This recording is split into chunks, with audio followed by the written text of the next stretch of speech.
Em aulas anteriores, havíamos iniciado o estudo das sequências, focando mais na parte conceitual. Agora nós vamos ver umas aplicações práticas de sequência, uma modalidade de vetores, que é uma das implementações ou estruturas comumente utilizadas na maioria das linguagens de programação. Então nós vamos ver agora na prática como é que seria o uso de vetores, a implementação de vetores em Python, e mostrar alguns exemplos para que vocês possam ver na prática o uso de vetores na linguagem Python. Por que precisamos de vetores? Bom, em primeiro lugar, porque vetores é uma estrutura de dados no sentido de que são locais na memória do computador, onde são guardadas informações de forma organizada e estruturada. Então, para a gente realçar a importância dos vetores, vamos pensar num problema bem simples, muito comum, que é a extração de informações sobre o comportamento médio de um conjunto de dados. A gente está interessado apenas na média. Pode ser um pouco informativo, por exemplo, porque tem um conjunto de dados e a gente dê a seguinte informação sobre tem a seguinte informação sobre aquele conjunto de dados. Metade tem valor 10 e a outra metade zero. Mas isso fica muito vago, essa informação, assim. Né? Então, às vezes, a gente está interessado em sim em algo que possa fazer uma extração dessas informações um tanto quanto mais minuciosa. Então, se a gente tivesse, por exemplo, disponível um software que computasse a média, o desvio padrão de um conjunto de dados, lembrando que a média e desvio padrão são informação indicativos que já fornecem mais elementos sobre o comportamento daquele conjunto de dados. São indicativos estatísticos onde se pode utilizar para explicar, por exemplo, determinado comportamento sobre um conjunto de informações que a gente tem disponível ali.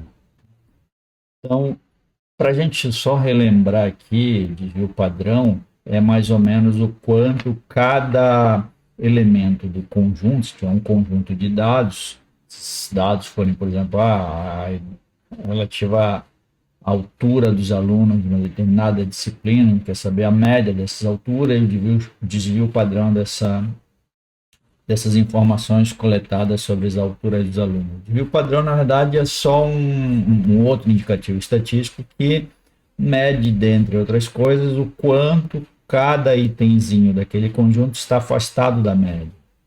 E tem uma fórmulazinha para o cálculo do desvio padrão, que seria cada item menos a média, como mostrado aqui nesse slide, ao quadrado, isso tudo somado, extraído da raiz quadrada. Então, esse seria o cálculo de desvio padrão que nós teríamos para obter as informações devidas daquele conjunto. Né? Então, nesse caso, é viável usar variáveis simples. A gente não sabe a priori quantos dados o sistema receberá. Além disso, não, aliás, pelo contrário, não é viável usar variáveis simples, porque, vamos supor, a gente tem um conjunto, a priori eu vou aplicar esse indicativo estatístico para calcular o desvio padrão, e a priori eu não sei quantas informações vão estar contidas no conjunto. Então, se eu fazer um programa que, a princípio, para ser o mais flexível possível, eu tenho que fazer um programa que state uma quantidade qualquer de elementos desse conjunto a serem processados. Eu não posso restringir, fazer um programa para calcular o desvio padrão de 100 elementos desse conjunto ou de 200 elementos desse conjunto, senão fica restrito, só vai funcionar para aquela quantidade. Não, eu tenho que fazer um programa mais abrangente, de tal forma que eu consiga aplicar uma quantidade qualquer de elementos de um determinado conjunto a ser analisado ali. Então não é viável, nesse caso, usar variáveis simples, e a priori a gente não sabe quantos dados o sistema receberá. Além disso, não parece razoável investir o tempo para desenvolver um sistema que compute a média de desvio padrão para apenas 5, 15 ou 10 ou 100, número qualquer de valores. Tá? Então tem que fazer o mais genérico possível. Então eu vou investir um tempo enorme, utilizar um raciocínio lógico para desenvolver esse programa, mas ele vai funcionar para aquele número fixo ali, se eu for utilizar o contexto de variáveis simples. Então não é viável nesse sentido ali. Então o mais adequado é a gente tentar fazer algo que seja o mais abrangente possível. E nesse contexto é o que se insere esse uso de vetores.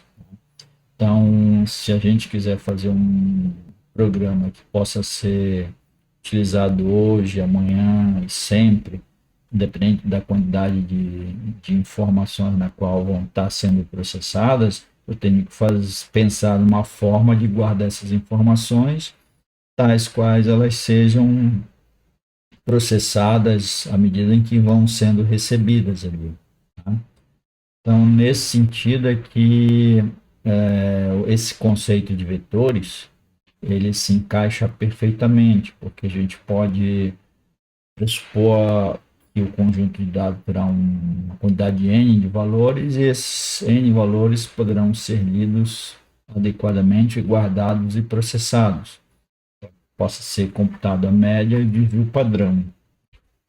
Então, dado essa rápida introdução da importância do uso de vetores, vamos ver como é que seria uma tentativa de se obter a média, tá? Sem guardar todos os dados a princípio ali. Então, é um programa simples, isso aqui é só o algoritmo a ser mostrado para vocês, que mostra como é que seria uma forma de se fazer um cálculo da média, porém, esse cálculo da média, mesmo sendo para um número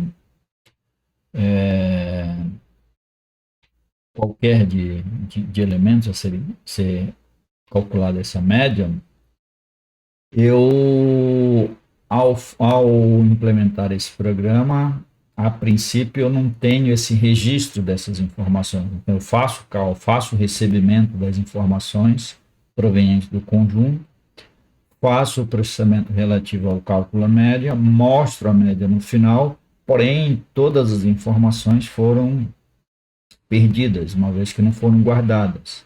Um exemplo típico seria, vamos supor que eu quero calcular a média da primeira avaliação da turma em 5201. Aí eu faço a leitura, né, o meu programa faz a leitura de todas as notas obtidas pelos alunos, é feito o cálculo da média para a primeira avaliação de todos os alunos, é mostrado esse cálculo da média, mas se eu quiser saber, por exemplo, qual aluno que obteve a maior nota na primeira avaliação, eu não tenho essa informação, porque a informação foi perdida. Uma vez que, forma como foi implementado esse programa, se vocês olharem aqui, forma um algoritmo que não está implementado em Python, é só o algoritmo aqui, teremos assim, ó, S é a variável que vai ter o registro do cálculo da média, tá? Aliás, do cálculo do somatório das notas, porque para calcular a média eu tenho que somar todas as notas e dividir pelo número de alunos. Então, essa é a variável que vai ter o somatório das notas, S de somatório. Estrutura de repetição, repetir para i variando de 0 até n, faça o quê?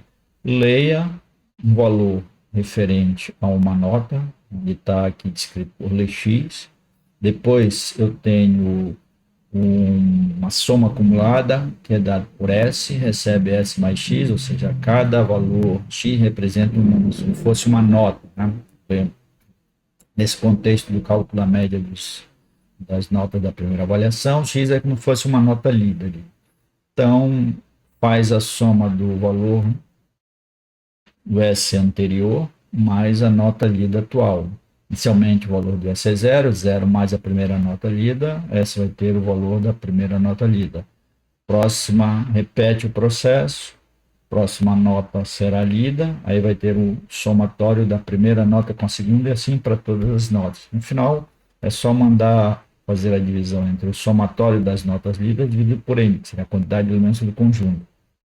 Então, vocês podem ver aqui, eu não tenho o registro propriamente dito das notas, eu tenho só o cálculo da média. Eu perdi todo esse registro, porque uma vez que as notas foram lidas, foi sobrescrevendo sobre a variável x, e ao término dessa estrutura de repetições, teria só na variável x a última nota lida. O resto tudo foi sobrescrito, foi apagado. No uso de variáveis simples, calcular a média nesse caso eu conseguiria, mas eu não teria esse registro. Se eu precisasse desse registro posteriormente para fazer, por exemplo, futuros processamentos adicionais, eu não teria como. Eu falei, eu quero verificar qual a maior média, a maior nota obtida, eu não teria como. Saber qual a menor média, a menor nota obtida, não teria como. Então, nesse sentido, vetores vêm para nos auxiliar para ter esses registros e fazer o processamento que for necessário. Então, os vetores, eles servem, tem esse grande poder de auxílio na programação pelo fato de que a gente poderia ter esse registro todo ele feito e futuramente, se quisesse fazer outros tipos de procedimentos sobre aquele conjunto de dados, estaria tudo guardado, sem a necessidade de estar criando diferentes nomes de variáveis, porque com o uso de vetores, a gente vai ver logo a seguir, basta que se crie uma estrutura com um nome único e cada elementozinho, como foi mostrado no conceito de sequências, vai ser mencionado mediante um índice que ele ocupa dentro do vetor. Então, desse modo, a gente conseguiria, por exemplo, calcular a média, né, e ainda obter, por exemplo, o cálculo do desvio padrão, porque se eu precisasse calcular o desvio padrão, eu teria esse registro guardado, teria sido perdido. Vocês podem ver ali no cálculo, foi mostrado na fórmula do cálculo do desvio padrão. Uma vez tendo sido calculada a média, o passo seguinte seria fazer a diferença entre cada elemento do conjunto menos a média, elevar ao quadrado e fazer esse somatório novamente, uma outra estrutura de repetição. Então, precisaria ter os dados guardados para que eu pudesse repetir esse processo. Se não, se eu não tivesse guardado, teria que ler novamente as informações frente às notas, por exemplo, né? Se eu pudesse calcular o desvio padrão das notas, teria que novamente ler um processo repetitivo à toa. Se eu faço a primeira leitura e guardo, eu não preciso ler de novo. Então, esse conceito de vetor, que é implementado na maioria das linguagens de programação, é muito útil, tá?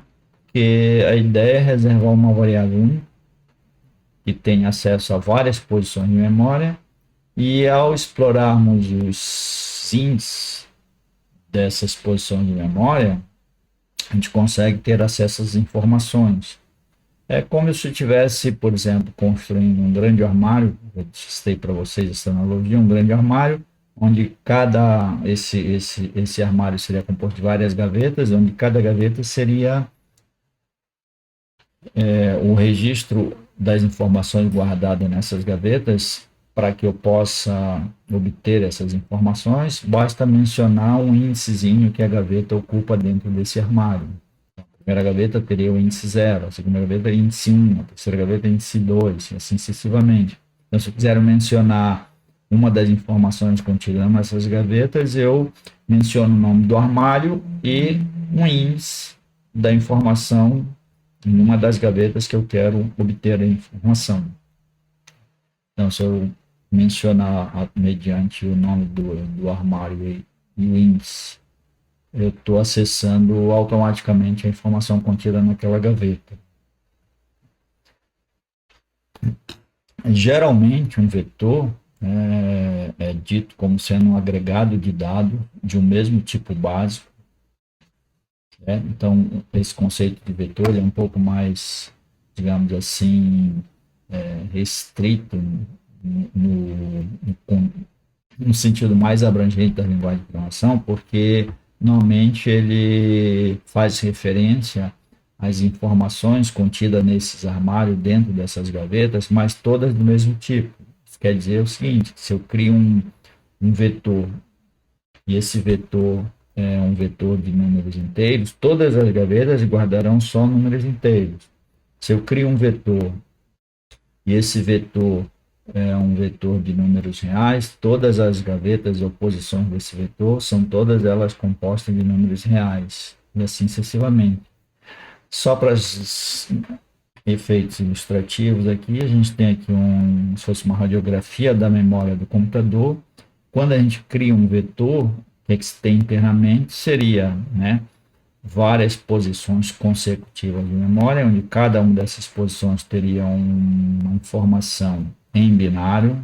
Lembrar das primeiras aulas lá, que todas as informações são convertidas para a linguagem binária e guardadas em forma de um código binário, onde a primeira posição desse vetor é referenciado como vetor índice 0, índice chaves, depois vetor índice 1, vetor índice 2, vetor índice 3, onde cada posiçãozinha, que seriam nossas gavetas ali, tem a informação que a gente pretende manipular. Tá? Então, são posições contíguas com valores dos mesmos tipos, ou seja, todos tipo inteiro, todos tipo real, todo tipo caractere, e assim sucessivamente, depende do vetor a ser criado ali. Agora, se a gente pegar aquele mesmo algoritmo que havia feito anteriormente ali e reescrever agora com essa nova proposta, mediante a utilização de vetores, a gente teria um programa bem mais eficiente.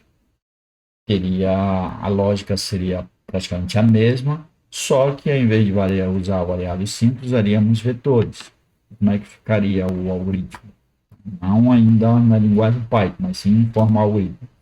E a mesma variável S aqui, né, inicializada com 0, depois uma história de repetição, onde nós faríamos a leitura de cada elementozinho do vetor, representado aqui, ó, o vetor índice I, tá? Onde I é uma variável, uma variável tipo inteiro, tem valores que vão de 0 até N.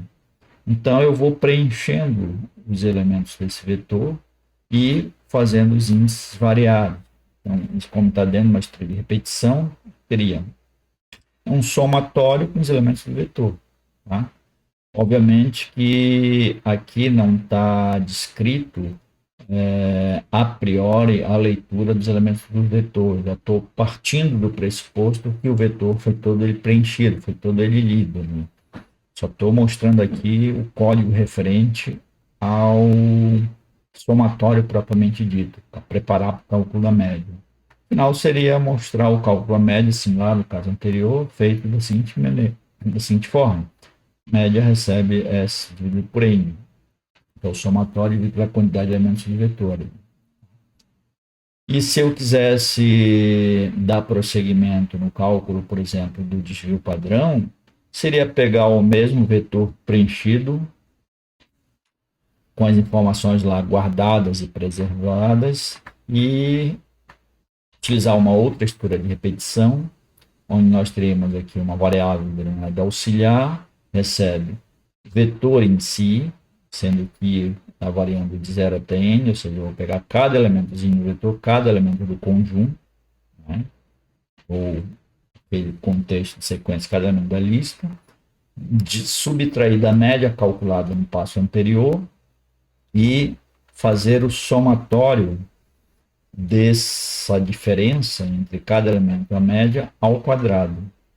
Faço esse somatório, no final eu terei o cálculo padrão, dado pela raiz quadrada do somatório. Tá? Então ficou bem simples. Se eu fosse fazer esse mesmo algoritmo utilizando as variáveis simples, ficaria enorme, porque dependendo da quantidade de dados a serem manipulados, eu teria a mesma quantidade de variáveis a serem criadas para guardar cada informação, porque eu preciso posteriormente fazer esse cálculo de padrão. A não ser que eu tenha que fazer um novo tipo de procedimento, nova leitura, ou a mesma leitura feita anteriormente. Assim, seria um trabalho duplicado para o usuário. O usuário teria que digitar a primeira vez todos os elementos do conjunto para o cálculo da média, depois digitar novamente as mesmas informações para o cálculo de padrão. Então, um trabalho inteiramente desnecessário a ser dado para o usuário. já que eu posso lançar a mão e fazer uso de vetores, que é bem mais eficiente, torna o programa bem mais eficaz, né? Em sua execução. Então, os vetores, eles nos trazem essa autonomia, digamos assim, em termos de nos libertarmos de ter que usar esse conjunto gigantesco de variáveis simples para um processamento de um conjunto também grande de informações. Os vetores, eles têm essa propriedade, tem uma estrutura de dados que tem essa propriedade de auxiliar nesse processo de guardar e processar informações tem tamanho significativo. Agora a gente vai ver como é que seria, né, a implementação em Python de vetores, propriamente dito, que vocês vão passar a partir então a usar bastante de agora. Geralmente, na literatura de programação, o termo vetores se refere a um agregado de dados, como eu falei anteriormente para vocês, do mesmo tipo em posições consecutivas de memória. Em Python, tem a prerrogativa de que isso aí pode ser misturado, ou seja, posso ter um vetor que tenha tipos diferentes, eu posso ter um vetor que tenha elementos que são, por exemplo, números inteiros e números reais, tudo no mesmo vetor, ou até mesmo números inteiros com caracteres. Isso é uma característica peculiar da linguagem Python. Mas a maioria das linguagens de programação eles só aceitam a criação de vetores com elementos do mesmo tipo, informações do mesmo tipo.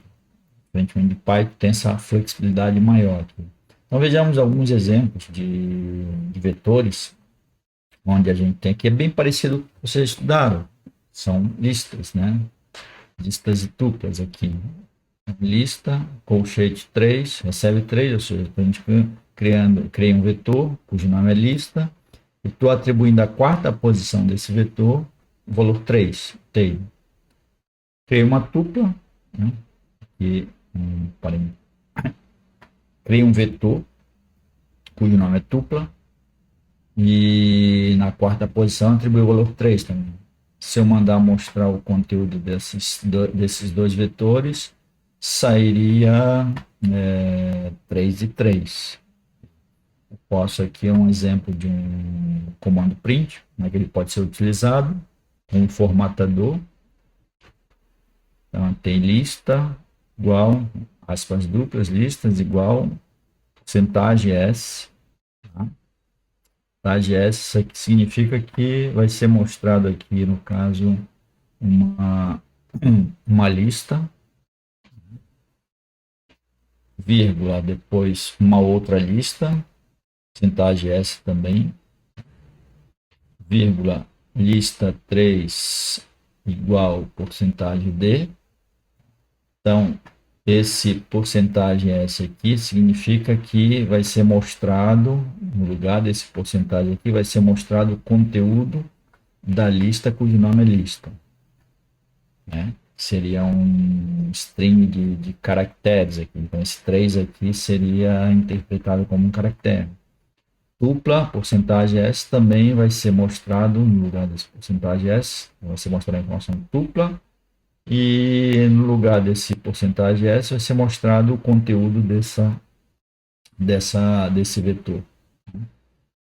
E a mesma coisa aqui, lista 3, que vai ser mostrado aqui o conteúdo da quarta posição da lista denominada lista, cuja posição está especificada aqui como índice 3, que seria a quarta posição, que deve ser mostrado na forma do número inteiro. Porcentagem D aqui representa isso.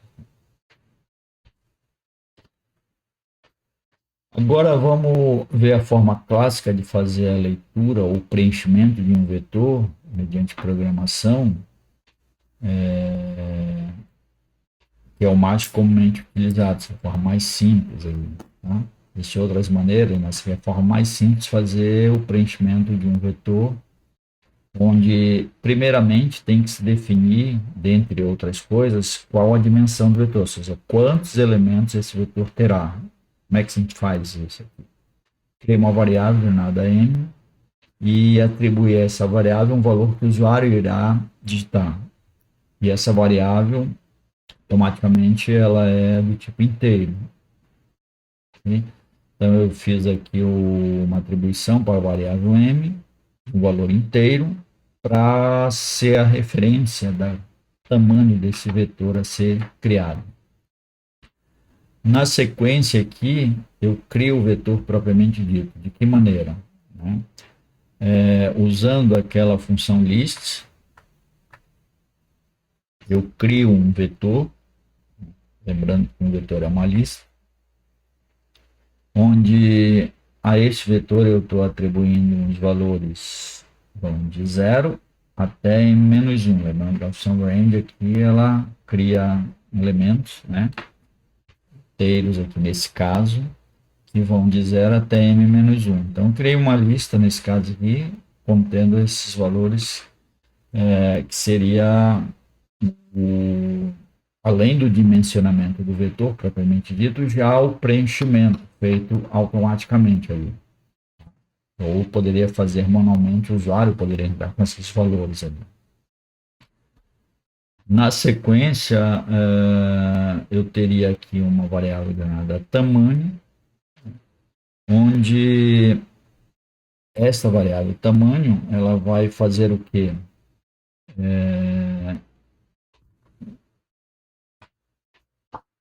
Dentro de uma história de repetição, né, tem aqui, ó, tamanho recebe um valor ser digitado pelo usuário convertido para inteiro.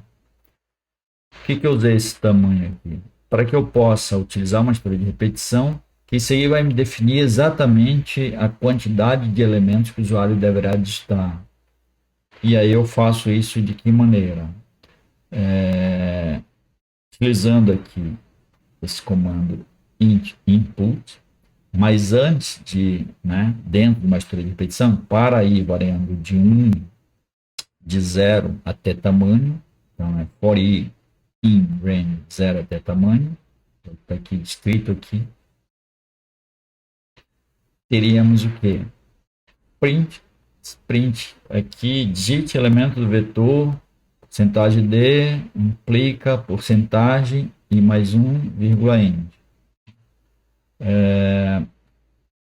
Isso aqui é nada mais é do que uma mensagem que vai ser mostrada para o usuário para ele estar sendo orientado de qual elemento do vetor ele deve digitar a cada instante. Só um auxiliar nesse sentido ali. Só uma mensagem de texto que vai aparecer ali. Pegando carona, digamos assim, do valor do i, porque o i está variando, essa de 0 até tamanho. Então está sendo mostrado aqui, ó, dentro desse colchetezinho aqui, esse porcentagem D, será substituído pelo valor de i mais 1. Por que i mais 1? Para não aparecer para o usuário, digita o elemento do vetor índice 0. Não, vai aparecer dito o elemento do vetor índice 1, dito o elemento do vetor índice 2 e assim sucessivamente. E esse end aqui, só para lembrar, é para que isso aqui seja mostrado até o final e continue na mesma linha, não pule, porque se tiver um print sem esse end aqui igual, ele automaticamente cursou pular para a próxima linha. Aí a mensagem aparecia e embaixo dessa mensagem aparecer o cursor para o usuário digitar o valor. Dessa maneira aqui eu teria o cursor na mesma linha, deixando ali preparado para o usuário entrar com o valor ali. Na sequência, eu peço que o usuário digite um valor, né, diante dessa mensagem. O usuário, ao digitar o valor ele é recebido e guardado no vetor índice i, mostrado aqui. Então, como o i está variando de 0 até tamanho, primeiro elemento a ser preenchido desse vetor vai ser vetor índice 0. Então, vai ser lido um valor, o usuário irá digitar, esse valor será convertido para inteiro, e guardado na primeira posição. Depois retorna para o fora aqui nesse processo interativo aqui, incrementa o valor do i passa a valer 1, a mensagem aparece novamente, agora digite o elemento vetor índice 2. E aí, na sequência, nós teríamos o preenchimento do segundo elemento do vetor, cujo índice é 1. Então, isso aqui é só uma estratégia para mostrar, como eu falei para vocês, vetor 1, vetor 2, vetor 3, vetor 4, mas no preenchimento tem que lembrar que o índice começa do zero sempre. E para mostrar os elementos do vetor, é só criar novamente uma estrutura de repetição, do i variar de 1 até tamanho, aliás, de 0 até tamanho, e mandar mostrar. Tá? Como eu estou utilizando essa estratégia aqui do end, então mostro um elemento do vetor, vírgula, dou um espaço, vírgula, mostro o próximo, dou um espaço, mostro o próximo até o último elemento do vetor. Então, o efeito desse programa, se ele for ser executado, a gente teria exatamente a leitura dos elementos do vetor e a impressão dos elementos do vetor sendo feita de forma programática. Então, essa é uma forma clássica de se fazer leitura e pressão de vetor. Né? Você lê e mostrar um vetor lido. Isso aí vocês serve como modelo, mas não necessariamente pode ser adotado só esse procedimento. Esse aqui é um dos mais simples. Eles possam utilizar como modelo para o preenchimento de um vetor aqui. Agora, voltando para aquele nosso exemplo lá do cálculo da média do desvio padrão, agora nós faremos a implementação em Python propriamente dita. A primeira coisa que foi feita aqui é a importação de uma biblioteca matemática, para que a gente possa, com isso, utilizar a função que calcula a raiz quadrada, por exemplo. Depois eu criei uma variável S, que é a variável que vai conter o somatório dos elementos do vetor. Novamente aqui eu faço o dimensionamento do vetor. Esse dimensionamento do vetor aqui, ele é uma inicialização do vetor. Eu posso dimensionar o vetor, por exemplo, eu posso supor que eu vou trabalhar com um conjunto de no máximo 100 elementos. Eu posso pedir, o usuário vai digitar um valor, o usuário sabe a priori quantos elementos esse conjunto terá. Então, ele faz um dimensionamento, mas não obrigatoriamente eu tenho que trabalhar com 100. Quem vai definir a quantidade exata de elementos do vetor a ser manipulado vai ser essa variável tamanho, que vem a seguir aí, como no slide anterior.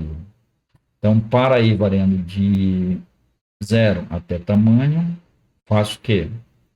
Aquela mesma mensagem aparece, tá?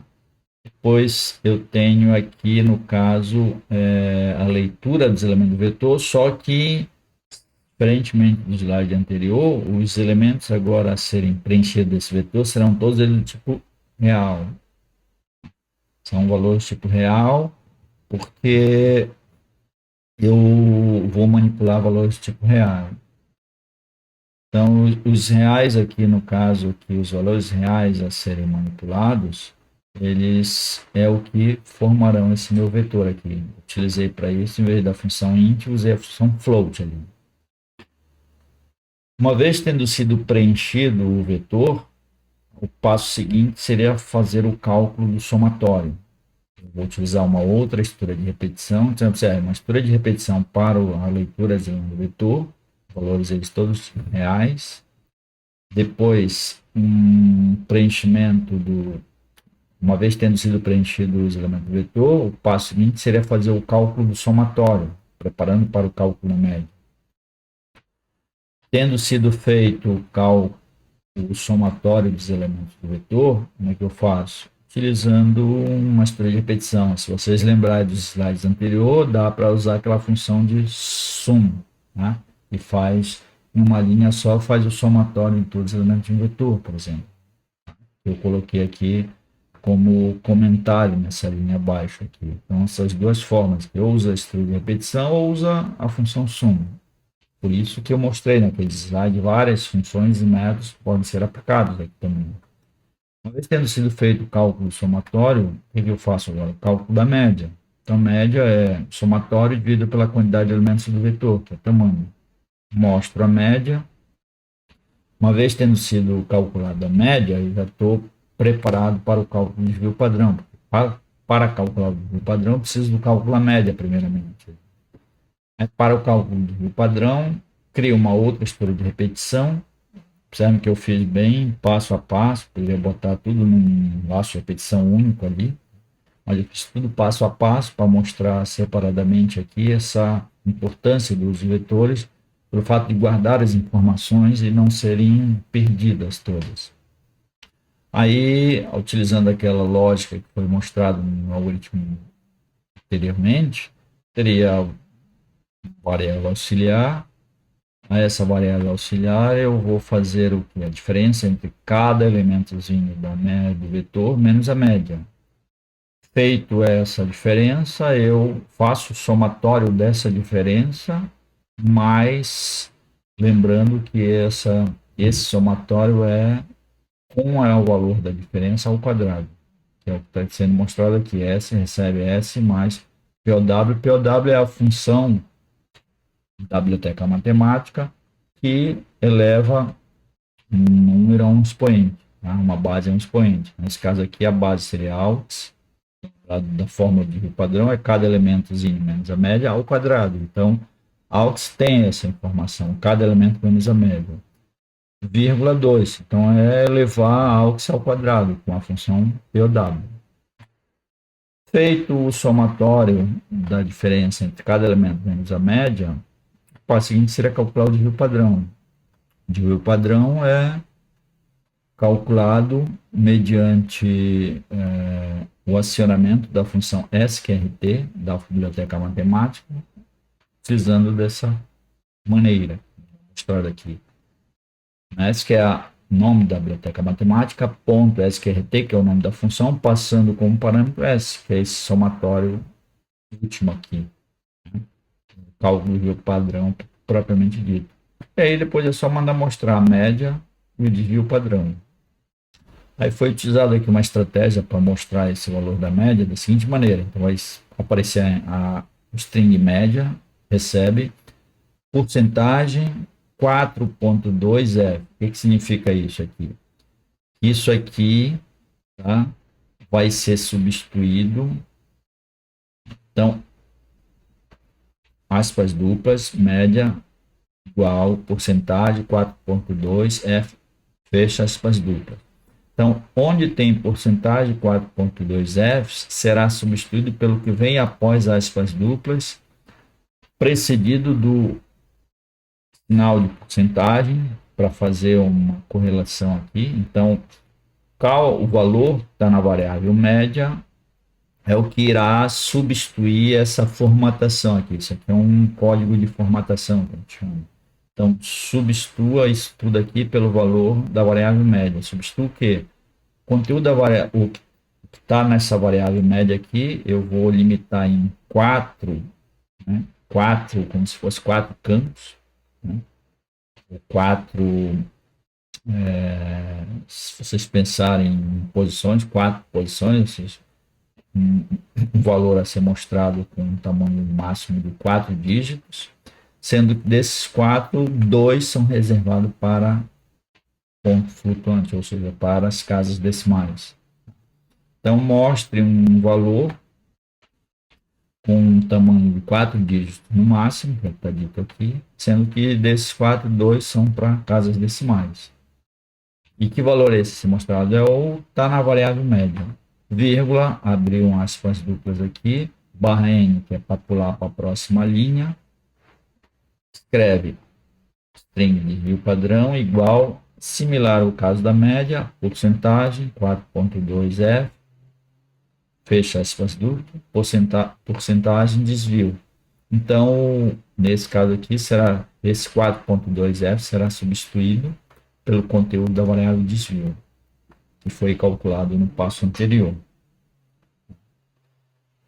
Então, essa seria o uso de variáveis vetor, né, para que a gente possa agora, de forma mais eficiente, tornar o nosso programa mais eficiente, mediante a forma como eles serão guardadas as informações e como serão processados daqui para frente.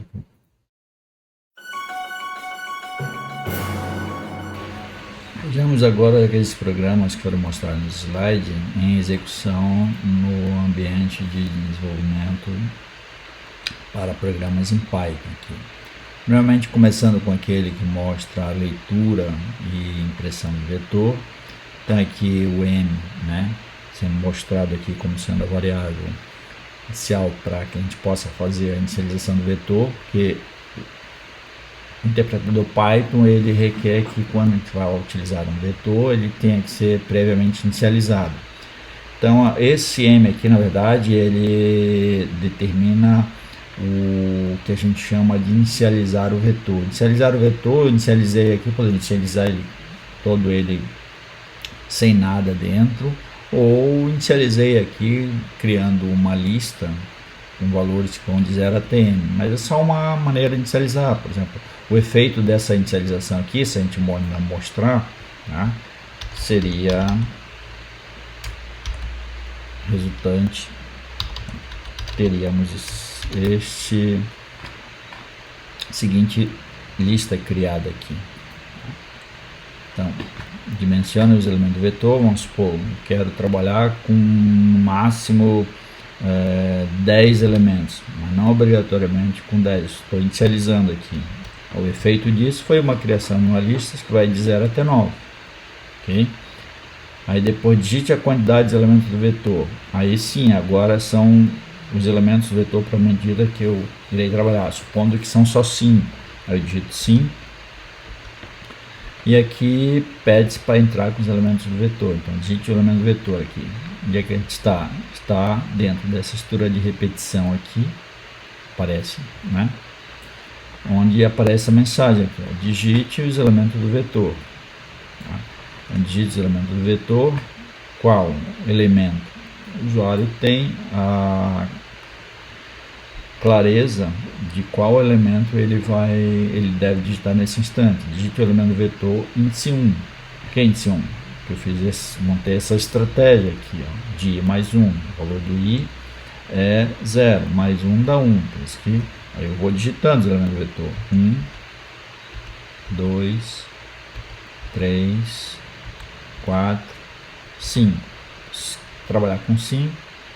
Ele foi feito o recebimento de 5 elementos e na sequência foram lidos e mostrados. Para mostrar os elementos do vetor, eu utilizei um laço de repetição, mostrado aqui, tá? Utilizando o comando de impressão aqui, bem simples. Lembrando que esse end aqui, tá? Se eu não tivesse esse end, como colocado aqui, seria mostrado um embaixo do outro. Como eu quero mostrar um ao lado do outro, ó, novamente, tá, trabalhar com 10, máximo 10, mas o número real de elementos do vetor são só 5.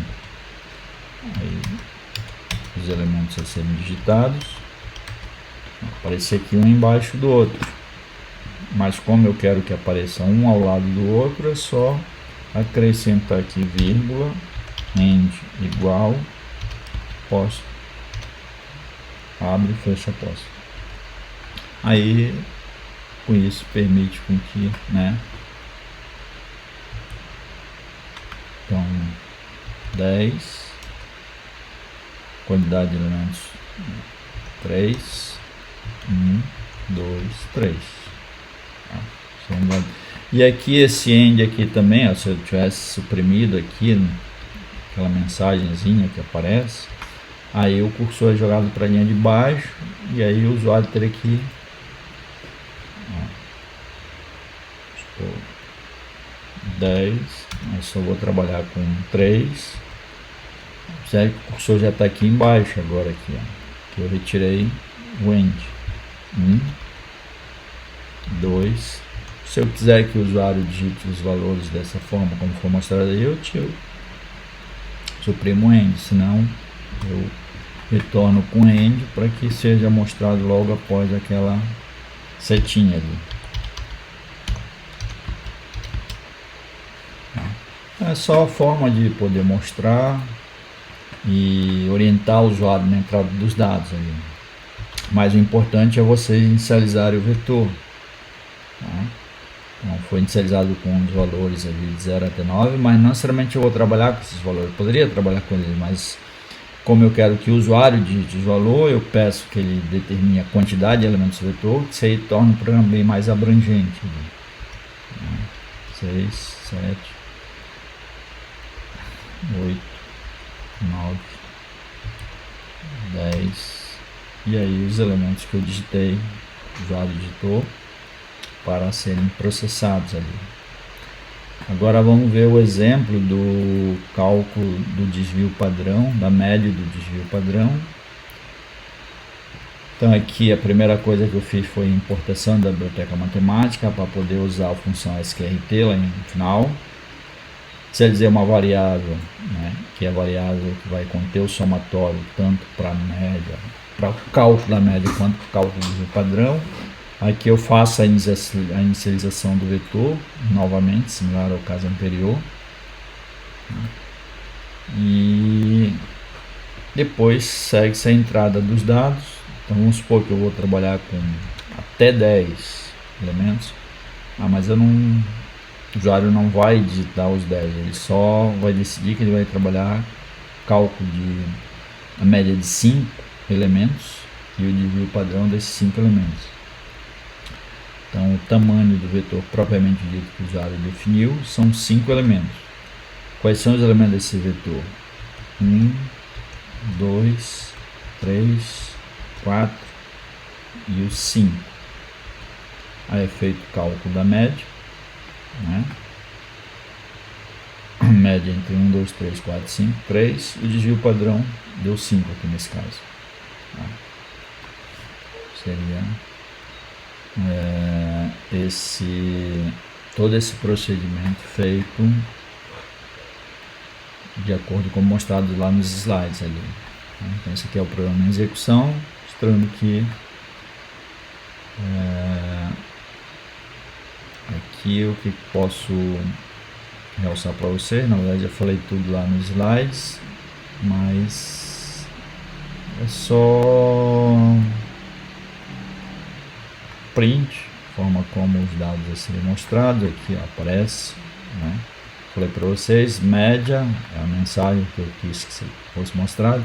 Essa porcentagem 4.2 vai ser substituído pelo valor do cálculo da média, nesse caso deu 13, então vai ser mostrado um valor real por máximo 4 dígitos, sendo que desses 4, 2 são reservados para casas decimais, e a mesma coisa para o desvio padrão aqui.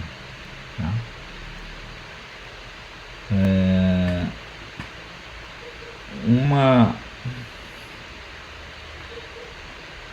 Uma maneira que é comumente utilizado para inicialização de vetores é essa aqui, ou também eu posso inicializar um vetor com valores todos eles sem nenhum elemento sendo construído, mas o fato é que eu devo inicializar o vetor propriamente dito, senão dá erro aqui, ó. Se eu tivesse essa linha aqui tida como comentada, então isso significa não inicializar o vetor. Uma vez não tendo sido inicializado, aí quando vamos lá, pede a dimensão do vetor 10, digite a quantidade de elementos do vetor, 4, aí já usou erro, o nome vetor não está definido, ou seja, eu não inicializei o vetor. Eu tenho que criar primeiramente o vetor para poder utilizar. Tá? Então a criação do vetor foi feita aqui, ela tem que ser anterior à sua utilização. Se eu tentar utilizar sem criar antes, daria erro. Tá? Uma outra forma, vamos ver se funciona, seria criar um vetor sem nenhum elemento dentro, mas provavelmente também dará erro. Que aqui está dizendo, esse vetor aí foi criado, mas quantos elementos ele possui? Nenhum. Aí eu tento usar posteriormente lá, nesse caso aqui, dimensão do vetor. Esse aqui por enquanto está inócuo, porque eu já não estou mais utilizando, deixei ele por enquanto. Digite a quantidade de elementos do vetor. Eu quero trabalhar com 5 elementos. Primeiro. Aí deu erro novamente. Tá? Ok. Uma lista, foi atribuída a uma lista um índice fora da faixa de valores pertinente a ele. Ou seja, eu criei um vetor com quantidade de elementos, nenhum. Mas aqui embaixo eu estou indicando dentro desse estrutura de repetição que eu quero trabalhar com um vetor e vou atribuindo a esse vetor nas posições 0, 1, 2 e 3 até tamanho. Só que o interpretador chega a um instante que determina, esse índice não existe, porque esse vetor não tem elemento nenhum. Tá? Mesmo que tivesse só um elemento aqui criado, só um elemento. Aí eu tentasse usar preenchimento do vetor na posição 2, preenchimento do vetor na posição 3, também daria erro. Tá? Que aí 10, quantidade de elementos 4, aí eu tento preencher o vetor. Primeira posição foi. Segunda já dá erro, porque esse vetor só tem um único elemento. E você está querendo preencher o vetor e colocar nas posições 2, 3, 4 que não existe. Então ele acusa erro também. Então esses cuidados tem que ter. Por isso que foi feita essa estratégia aqui de dimensionar inteiramente o vetor, primeiramente o vetor. E aí esse dimensionamento foi feito utilizando, por exemplo, uma lista, né? Com valores quaisquer ali, porque não importa. O que vai importar mesmo vai ser o que o usuário vai digitar na sequência. Tá? Então, cuidado quando estiverem manipulando vetores, para não incorrer nesse tipo de erro. Pode às vezes dar algumas, se ter alguma dificuldade aparecendo um erro como esse, tentar descobrir por que ou a causa do erro. Se aparecer um erro como esse que foi mostrado aqui, onde aparece a palavra index, provavelmente está relacionado à manipulação de índice de forma incorreta.